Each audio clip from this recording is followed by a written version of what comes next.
Hello, my marvellous sausages! Today I want to have a quick chat about what we're going to do for the next couple of weeks because after Solstice is finished, it gave us a purpose. Do you find that it gave us a purpose and a focus to, to play? A really big incentive to play as well, because of course you'd go in to your solo menu and you'd have a little look at this top one here and you'd get a Solstice icon in there and you go, ooh, I'm going to farm this for the next 24-hour period.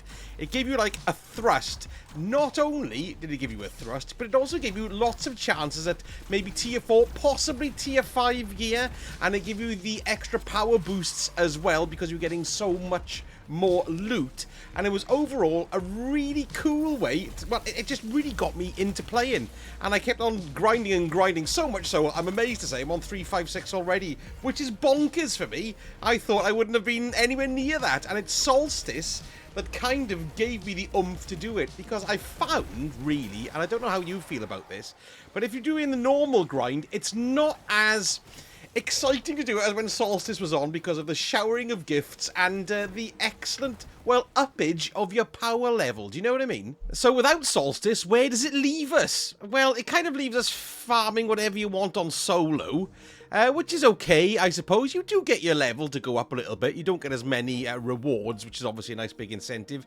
But then you're not actually limited to just doing the one. You can have a choice of what you want to do, really. So have a look and see which one has got the most bonus drops for you and run that one. But of course, once you run that one, the bonus drops are collected, and then that's it. It's gone until you earn more bonus drops by doing other things. So, I mean, I had one here with a 3 on it earlier. You can see there my quick play master had a 3 on it earlier. So it was quite nice to get those rewards. So my next thing now is to increase my power level to 400, which is a bit of a slow process, as you all know. But not only that, I need to update my Guardian rank, don't I? So I go over to my journey here, and we go and have a look at my rank progress. What have we got here? In collections here, so I've got to do my Xenology quest. Now, this is, I mean, something you can only pick up from Xur, so you can only have it on a Friday, Saturday, Sunday, or Monday, and then you've got to wait till Friday to pick it up again. So I did pick one of those up. Just a little bit of a bit of information here for you as well. In your inventory screen, if you've got 5 exotic ciphers, you can't pick up that actual thing from Xur. It won't allow you, so you're going to have to delete one of them. Don't worry, it doesn't delete the entire stack. It just takes you off there to the 4, and then you can pick it up from him, okay? Now, if I go back to my actual quest here, you can see I've picked up my Xenology, and as I've been doing, I'm on 76%. All I was doing was solos there, really. It's only 4%, I believe, per solo, but if you do a longer activity, you get bigger progress. Okay. That's one thing to be hunting for me. The other thing then was if we go back and have a little look. Hang on a minute. What is it in? Yes, of course, it's back here. So there we are. I've got to do that, okay? Then we've got to do activity modifiers. Now, this is really irritating, right? Because this is the famine challenge modifier. So you've got to do an activity with that on it. Now, this famine modifier is only on the Grandmaster level of stuff. So, if we go into the portal and we go to solo, we have to pick, let's just say the salt mines, for example. We go into our modifiers here, not modifiers, over to customize, yes, stupid boy. And then we go to Grandmaster. Then we can find famine in here. There it is there, look, heavy ammo famine. Okay, so that's, is that the only famine we've got? What's these? Arc hunger, yes. The problem, of course, that we have is because they've got this boost here this week. Did you know we've got this, which is a brilliant boost? We've got a special surge, increased special weapon damage and ammo drops. You can't actually, oh look, have they changed it? They've done something. You couldn't stick in the special one. Oh no, I couldn't do it, it's unavailable. Yeah, they switched it off. So if we were planning to fill in your spare time for these next couple of weeks by maybe getting yourself up to the Guardian rank, whatever I'm on, 8, I can't do it, look, for this week because the famine modifier has been taken out. That's not good, is it? Why couldn't they just let us do that? They should have just let us do that because it gives you a little bit of a boost. I quite like the special weapon boost. It was a big help and actually made me pile in to do it a bit more often. So, Yeah, that's not a good decision, if you ask me. Which leaves me with this as well to do to get my level up, but I can't go get up anyway. It's quite irritating. The Master Conquest Inverted Spire. So, yeah, even if I do get that, I suppose I could work towards this or get some LFG help if I wanted to do it. But I'm a bit annoyed that I can't actually concentrate on that when they've got some kind of booster going on, which would make things a little bit easier. So what I'm worried about here is the way they're constructing Destiny now is that we can't afford to have lulls between events. I don't think you can, particularly now, because everyone was singing its praises. Even I was going, well, I love Destiny, it's great, don't get me wrong, right?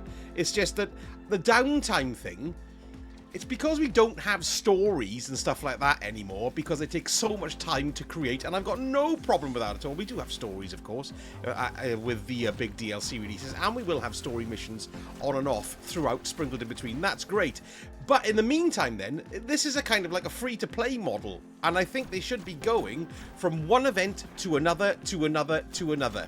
So you've got big, like, marquee events like Solstice. That was great fun to do. And I think Festival of the Lost will be great fun to do as well. Particularly hope they bring some extra bits and bobs in it. We know we've got Ash and Iron coming. It's not too far. It's the 9th of September. So what's that? Probably 2.5 weeks, something like that. That's great. So in the middle of that now, we've got Heavy Metal, which it's got its own unique weapon rewards. Let's go and have a little look at those. So here we are looking like GG, and here's our Heavy Metal rewards. And we've got a good few rewards in here. We've got our Ascendant Shards and all that. Then we've got this. We've got the Synancia Sword. Nice. Legendary sword. And we've also got the Trackiness Shotgun. So people are going to be farming for those, okay? Which is great, and I love that. This event, I think, I don't know if it's only going to be 1 week. It probably will be. We do have an arms week coming as well. Look, you can see along the bottom there. But my worry about this, of course, is how the Heavy Metal event will actually work. Because last time we had it, we had that one particular map which was made for Heavy Metal. I did have a few goes, and I did quite enjoy it, but it's not going to keep my attention for a week. The genius of Solstice was that it worked as a framework on top of any portal activity, so you were getting the Solstice drops from doing solo ops or fire team or whatever it was. Heavy Metal, is it only going to be rewards from doing the Heavy Metal event? It's got to be, otherwise it wouldn't be called Heavy Metal, would it really? That's a little bit of a worry. I'm not too sure about that, how that's going to work. I don't know how much of an incentive it's going to be for me to play it. Do you know what I mean? Maybe what would be nice, and I don't know if anybody wants to hear this, but if they have Heavy Metal engrams drop from PvP activities, not just the Heavy Metal one, but then perhaps nobody would play it. It's weird. I don't know. It's very, very specific. It's a lot of fun, I'd imagine. Also, it depends, you see, if they integrate different maps as well. So we're just going to have to see how this works, but I don't think it's going to be as successful as Solstice has been, because that blew my bloody socks off. I was quite amazed, yes. The weapons do look interesting, though, for Heavy Metal. So this was it. This is the Trackiness. I didn't realise they're already in the database. Look, so it's a rapid-fire slug shotgun. Is that the first type? Have we had a rapid-fire slug before? It's Stasis. Yeah, it looks pretty good, actually. And, of course, it's going to be tiered as well, which is nice.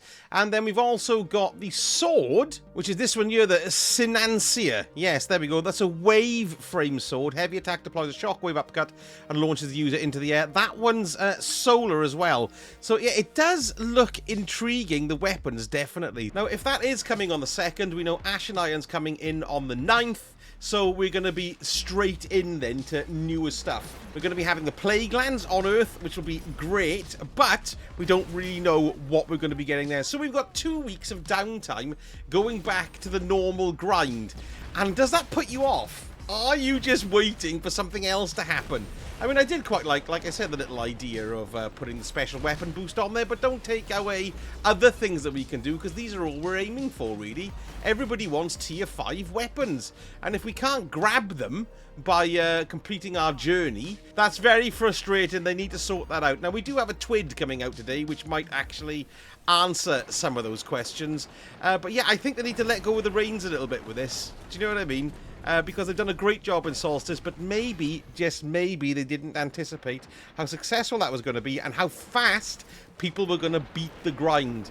So it's going to go up now. We're on 450 as a peak. It's going to go up to 550 with Ash and Iron. So they couldn't have been that far off, could they? Because they kind of expected people to be at 450 or 400 when Ash and Iron launches on the 9th of September. And I know they also have mentioned that the power grind is something that's going to be on their mind. But what they really need to be doing is bringing in more stuff into the portal. They've got to be doing this pretty quick now because they've basically changed the entire way Destiny is perceived, and I think they're having a lot more faster, smaller updates. And maybe, just maybe, a 2-week gap, is that not something they can afford to do at this point? Maybe they need to set a cadence.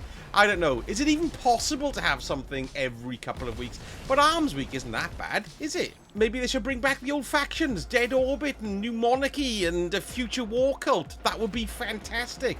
They could have that bubbling away underneath the whole thing, which would be another great thing to do, and each of them have their own sort of weapons or emblems or ships and things to go for. Don't worry about it if it's a longer grind, people wouldn't mind. I made a rhyme then. It'd be something going underneath.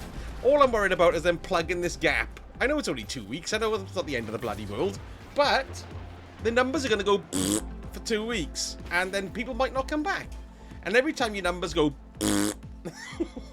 you're gonna lose people. Unless we'll come back the next time.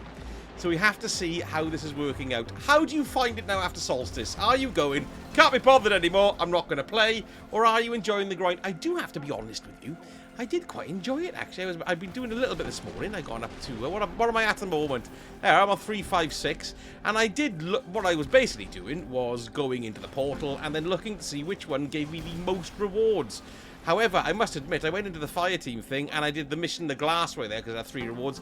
And it was horrendous. I don't know how. Just found it really, really difficult. And what I'm not checking very much these days, and I really suggest you do this yourselves before you jump into any of these activities, because if you look at this one, the glassware and the inverted spire and liminality, they're all match made, denoted by the little symbol in the top right-hand corner there. So there's a fixed set of modifiers in that to get it up to that A level that we've got there, okay? So make sure you go and check out the modifiers, because I went in this morning and I had a hell of a time, and I still only just realized why.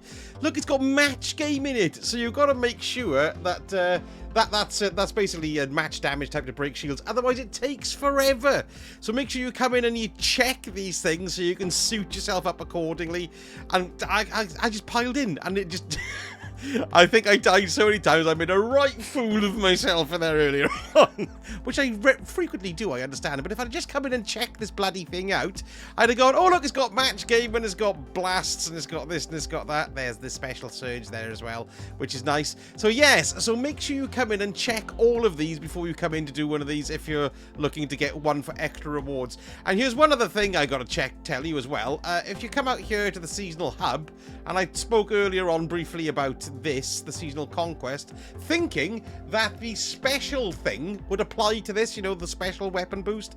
But if you select it and you go into modifiers there, look, it doesn't. It hasn't got the special weapon boost there at all, which is even more of a swizz. So they not only have they taken you away, they could have left that in there, which would have made it more fun. They need to do something about all of this, I think. Because all these are only available per season or per half season. I don't know. Are these going to reset with Ash and Iron, or are they going to endure right the way up until Renegades? Because if they do, that's very slow. I think we're going to have another 6, are we? We'll have to see what happens. But yeah, at the moment, these are a very strange thing, and they shouldn't be impeding the natural flow of you being able to get to your next Guardian rank, because this is part of it, of course. And if you do have some boosts, well, why the hell not? I don't know. I don't know how that's going to work. And I wanted to round off with a little tip for you about the salt mines, if you've been running this one, because, I mean, this is one of the options. It's actually not too bad, but there's a shortcut in this, which is very useful, which cuts out that entire jumping down the bottom bit and they're being overswarmed or gitted up as we go. So, it's basically after you get the second blight, okay? So, you need to make your way through here. I don't need to kill these plums. I didn't know what word to say then. Here we go. So, we need to clear this room here, this first blight. So, I'll do that. So there we go, that's our first blight room done. This is the second blight room, just so you know, so you can identify it. So we've got to destroy this blight as well. There we go. Second blight destroyed. Door is opened. Now, what we want to do is keep on going as you normally would. You might get some gits here, but don't worry about them. Just run forwards and ignore them. And then we're going to open up into that large section where you drop down. But we don't want to drop down. We want to jump up. You know, normally we go down there, don't we? It's not a massive shortcut, but I think it's worth it. Once you know where to go, you do cut out a lot of grimness. Yes, so we want to jump up here, kind of up there. Okay, so there are ways to go. Just follow the way up, really. Up, I nearly fell myself then. Up there. Yes, and there we are. See, there's plenty of little purchases to go. One there. Yes, we're nearly there. One here, and then it goes dark like that, and then jump up here, and there we go. You can see that's the way to go there. Look, so what we've done is we've cut out all that little bit, and then if we look down here, look, it's the final blight just there. Look, so we can just jump down in here, and Bob's your uncle. Marvelous, eh? So I think that's a nice little shortcut there for you anyway. I'm gonna get absolutely murdered in here now. Let's use my super. So there we go, folks. Nice bit of a chin-waggy video there for you today. What do you reckon about this gap in the grind? Are you unhappy about going back to the way it was, and is it feeling a bit slower now? Because it is a little bit, isn't it? And the extra weapons and stuff I found really did help.